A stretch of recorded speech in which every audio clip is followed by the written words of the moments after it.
तरह से आया करते, आपका नक्शे कदम आंखों से लगाया करते, सवारी के लिए धूप मचाया करते, सामने होके खड़े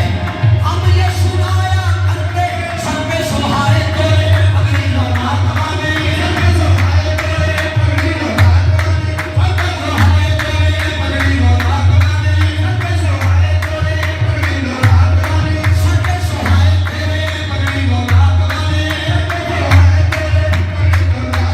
या रसूल अल्लाह या हबीब अल्लाह,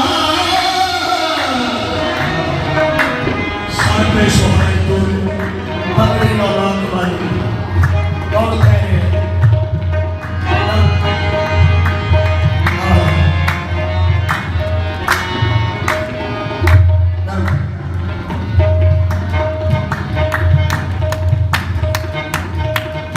ईसा के बोझ सोने मुर्दे